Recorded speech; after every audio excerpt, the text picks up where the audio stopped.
ገንደም ሰከን ሰከን ቀስቀስ አሰብንበት ቦታ የትራፊክ አደጋ የሞትና የአካል ጉዳት ምክንያት ሆኖ በርካቶችን ለሐዘን ዳርጓል። ከአደጋው ጋር ተያይዞ የሚመጡ ችግሮችም ብዙ ናቸው። ትራፊክ አክሲደንት የምንለው ማለት ነው በልማድ እጅግ በጣም አሳሳቢ ችግር ነው። በዓለማችን አሁን የመጨረሻው የደብሊውኤችኦ ዳታን ያየን እንደሆነ እንግዲህ በየተወሰነ ዓመቱ ያወጣል። በአሁን የመጨረሻው ዳታ 1.19 ኦልሞስት 1.2 ሚሊዮን የሚያክል ሰው በዚህ ችግር ሳቢያ በየዓመቱ ህይወቱን ያጣል። እስከ 50 ሚሊዮን የሚጠጋም ደግሞ ሰው ለአካል ጉዳት ለዘላቂ አካል ጉዳት ሁሉ ይዳረጋል። እንግዲህ ይህንን የምናየው ከጉዳቱ ቀጥታ ጉዳቱ ጋር ተያይዞ ነው እንጂ ይህን ተከትሎ ያለ ማህበራዊ፣ ስነልቦናዊ አልፎ ተርፎም ኢኮኖሚያዊ ጉዳት የትየለሌ ነው። ብዙ ሀገራት በርካታ አንጡራ ሀብቶቻቸውን በመንገድ ላይ የትራፊክ አደጋ ምክንያት ያጣሉ። በዚህ ምክንያት ቀላል የማይባል ጉዳት መፈጠሩ አልቀረም። ሀገሮች እስከ 3 እና 4% የሚሆነውን ጂዲፒያቸውን በዚህ ችግር ምክንያት በየዓመቱ ያጣሉ። ይሄ ገንዘብ፣ ይሄ አቅም፣ ይሄ ሀብት ለሌላ ለልማት ይውል መጠበቅ ቢችልና ለልማት መዋል ቢችል ኖሮ ሊመጣ የሚችለው በተለይ እጅግ በጣም በዚህ ችግር የሚጠቁት ሀገሮች እንደኛ አይነት ያሉ በመልማት ላይ ያሉ ሀገሮች ከመሆናቸው ጋር ተያይዞ ብዙ ክፍተት ሊሞላ የሚችል ችግር ነው። በተለይ አፍላ የዕድሜ ክልል ላይ ያሉ የማህበረሰብ ክፍሎችን በእጅጉ ይጎዳል። ቅስፈታዊ የሞት አደጋንም ያስከትላል። የአካል ጉዳት የደረሰባቸው ዜጎች ተረጂ ሆነው ቀሪ ዘመናቸውን የሚኖሩ መሆናቸው ሲታሰብ ከፍተኛ የስነ ልቦና ጫናን የሚፈጥር ነው። ቤተሰቦች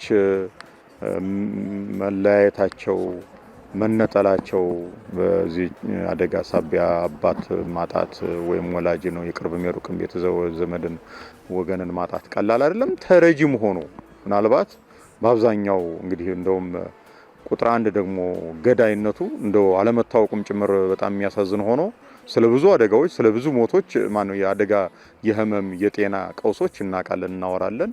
የመንገድ ትራፊክ ግጭት ግን በተለይ እድሜያቸው ከ5 እስከ 29 ዓመት ለሆኑ ልጆችና ወጣቶች ቁጥር 1 ገዳይ ነው። በማደግ ላይ የሚገኘው የቱሪዝም እንቅስቃሴ ከመንገድ ደህንነት ጋር በእጅጉ ይያያዛል። በመሆኑም የመንገድ ትራፊክ አደጋ የቱሪስቶችን እንቅስቃሴ ሊያቀዛቅዝ ይችላል የሚል ስጋት መፍጠሩ አልቀረም። የኢኮኖሚያችን የማደግ እድል ያለው ቱሪዝም አካባቢ ነው። ቱሪዝም ደግሞ ሰላማዊ የሆነ መንገድን ይፈልጋል፣ ሰላማዊ የሆነ እንቅስቃሴን ይፈልጋል። ይሄ ግን ታሪካችን ይሄ በጣም አሳሳቢ ከሚባሉ በአፍሪካ ውስጥ ካሉ የመኪና ግጭት ተጠቂዎች መካከል አንዷ መባሏ ሀገራችንን በአንድም በሌላ መልኩ ቱሪዝምም ላይ ያጠላል እና በዚህ ሊገኝ የሚችለውን ኢኮኖሚ በማሰብ ብዙ ኢንቨስትመንቶች ይደረጋሉ በመንግስትም በግል። እንዳልኩት ግን ይሄ ችግር በዛም ላይ ሁሉ አሉታዊ የሆነ ተጽዕኖ እያመጣ እንዳለ ነው የሚሰማንና ተረባርበን መስራት ይገባናል። በፍጥነት ማሽከርከር ዋነኛ የአደጋ መንስኤ ነው። ይሁን እንጂ አሽከርካሪዎች በዝግታና በጥንቃቄ የማሽከርከር ኃላፊነት መውሰድ የሚገባቸው ቢሆንም በፍጥነት እንዲያሽከረክሩ ገፊ ምክንያቶች ስለመኖራቸውም ይነገራል። ፍጥነት ቁጥር 1 ነው፣ ይሄ እውነት ነው። እዛ ውስጥ ሹፌሩ ወይም በአጠቃላይ አሽከርካሪው መኪና የያዘው ሰው ትልቅ ኃላፊነት አለበት። ከበስተጀርባ ግን የሚገፉ ምክንያቶች ግን ሊኖሩ እንደሚችሉም ደግሞ መታሰብ አለበት። ሹፌሩ ግንባር ላይ ሆነ እንጂ በዛ ፍጥነት ውስጥ እንዲጓዝ የገፉ ምክንያቶች ደግሞ ሊኖሩ ይችላሉ። ባለቤት ሊሆን ይችላል፣ የስራ ኃላፊ ሊሆን ይችላል፣ ሌሎች ተሳፋሪም አንዳንድ ጊዜ አለ እንዲህ አይነት ችግር በመኪና ውስጥ እና ብዙ ሌሎች ፋክተሮችም አሉ። ዞሮ ግን መሪውን የያዘው ሰው በተጠየቅ በኃላፊነት በጥንቃቄ መንፈሱን፣ አይምሮን፣ ሐሳቡን እና ህጉን ጠብቆ ማሽከርከር አለበት። ገንደም ከንቱ እንዳይቀር ሰከን ሰከን ቀስቀስ አሰብንበት። አሽከርካሪው ጠጥቶ ማሽከርከር የለበትም። ከጠጣ ማሽከርከር የለበትም። በደም ውስጥ ያለ የአልኮል መጠን ወይም በትንፋሽ ውስጥ ያለ የአልኮል መጠን ተለክቶ ተጠየቅ ውስጥ እንዲገባ ይደረጋል ማለት ነው። ይሄ ሌላው ትልቅ ችግር ነው። ሶስተኛው ደግሞ ከቀበቶ ጋር የተያያዘ ችግር ነው። ቀበቶ ሁሉ ጊዜ መታሰር አለበት። ኢንፋክት አሁን አዲስ ያወጣ ነው የወጣው ሬጉሌሽን 557 እንደሚናገረው አሽከርካሪው ብቻ ወይም በፊት በአንዳንድ ክልሎችም ተግባራዊ እንደሆነው ሹፌርና ማነው ጋቢና ላይ ያለው ብቻም አይደለም። ሁሉም በመኪና ውስጥ ያሉ መንገደኞች የቤልት ወይም ቀበቶ ማሰር እንዳለባቸው ያዛል። ይሄ ትርጉም ስላለው ነው፣ ጥቅም ስላለው። ከቅርብ ጊዜ ወዲህ ለሞተር ሳይክል አደጋ አጋላጭ ምክንያቶች ትርፍ ሰዎችን መጫንና የደህንነት መጠበቂያ ሄልሜት ያለማድረግ እንዲሁም የሚያዘናጉ ድርጊቶችን መፈጸም መሆኑ ይጠቀሳል። የሞተር ሳይክል ተጠቃሚነት እየጨመረ መጥቷል። በተቃራኒው ደግሞ በአንድ ሞተር ሳይክል ሁለት ብቻ ሳይሆን ከዛም በላይ ሰዎች መጫን ተለምዷል። ግን ደግሞ ምንም የሚደረግ ቆብ የለም፣ የጥንቃቄ ማለት ነው እርምጃ። እውነት ለመናገር ፍጥነትም ደግሞ እዛ ውስጥ አብሮ ይገባል። ስለዚህ ከዚህ ጋር ተያይዞ ትልቅ ችግር ነው ያለው። ይሄ ሌላው ገዳይ ነው። ይሄም ትልቅ ጥንቃቄ የሚፈልግ ነው። አደንዛዥ ዕፅ አይነት ነገር ለምሳሌ እሱን ጫት ሊሆን ይችላል። ትኩረትን የሚያናጥቡ ለምሳሌ ሞባይል እያወሩ ወይም ከሰዎች ጋር ወይም በሆነ ሀሳብ ውስጥ ሆኖ እነዚህ ናቸው እንግዲህ በከፍተኛ ደረጃ አደጋ እንዲመጣ ምክንያት የሚሆኑ። ዘመናዊና ሰፋፊ መንገዶች በብዛት አለመኖራቸው፣ የትራፊክ ደህንነት ምልክቶች አንዳንድ ቦታዎች ላይ በአግባቡ አለመተከላቸው፣ እንዲሁም የመኪኖች የቴክኒክ ብቃት በየጊዜው አለመታየቱ የትራፊክ አደጋ ምክንያቶች ናቸው። የመንገዱ ዲዛይኑ ምልክት ማመላከቻዎች በየቦታው መኖርና አለመኖራቸው ተጽዕኖ አለው። የፍጥነት ወሰኑ በየትኛው ቦታ ላይ ምን አይነት ፍጥነት መጠቀም እንዳለበት፣ የተቋሙ የመኪናው የቴክኒክ ብቃት በጣም ወሳኝ ነው። መኪናዎቻችን ይፈተሻሉ፣ ይመረመራሉ ይባላል። ግን ምን ያህል እንደሚፈተሹ እንግዲህ ልናስብ ልንረዳ ይገባል። እውን በቂ የሆነ ቴክኒካሊ መኪናው ለመነዳት ብቁ ነው የሚያሰኙ የምርመራ ባህል አለን ወይ? መኪናዎቻችንን በየሚፈለገው ጊዜ ነው ወይ ወደ ምርመራ ውስጥ ወደ ሰርቪስ ውስጥ የምናስገባቸው?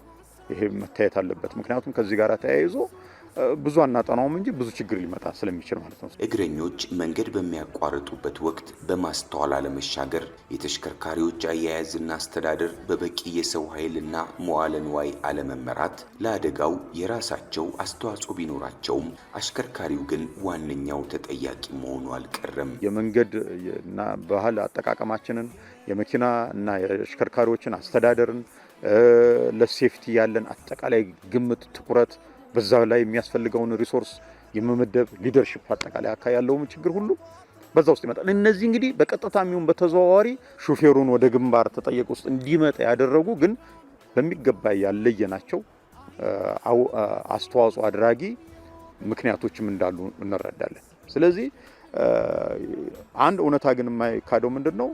ሁሉ ጊዜ በቃ ስለ መኪና ስናስብ ወደ ግንባር የሚመጣው ቀድሞ ተጠየቅ ላይ የሚመጣው አሽከርካሪው። ምክንያቱም አሽከርካሪው ነው የራሱንም ያሳፈራቸውንም ሰዎች ራሱ የመኪናውንም ጭምር ደህንነትና ጤንነት ጠብቆ ማንቀሳቀስ የሚገባው አሽከርካሪው። የተሽከርካሪ የቴክኒክ ብቃት ክትትል ማድረግና አሽከርካሪዎችን መቆጣጠር ተገቢና ዋነኛ በመሆኑ የመንገድ ደህንነት አስጠባቂ በተባሉ ሕግና ስርዓቶች ምልኡነታቸው ዳግም መፈተሽ እንደሚኖርባቸው ተጠቁሟል። ቁጥጥርም ሌላው ትልቁ ጉዳይ ነው።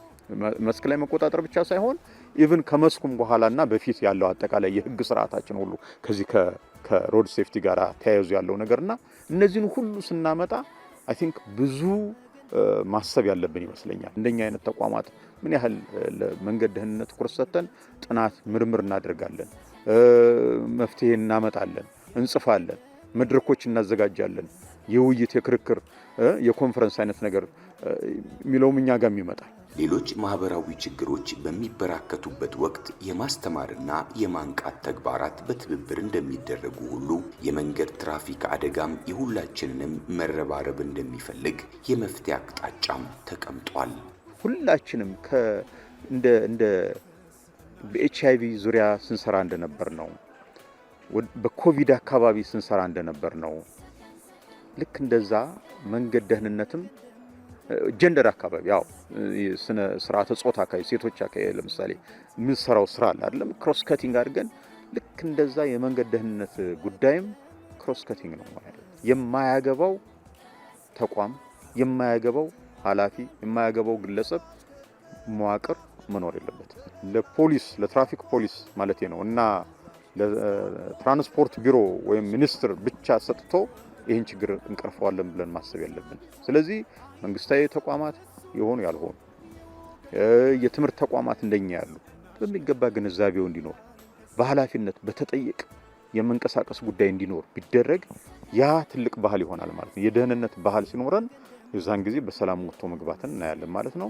ሰከን ሰከን ቀስቀስ የወገን ደም ከንቱ እንዳይፈስ ሰከን ሰከን ቀስቀስ ካሰብንበት ቦታ እንድንደርስ የማሽከርከር ብቃት ልምዱ ከሌላችሁ ከቶ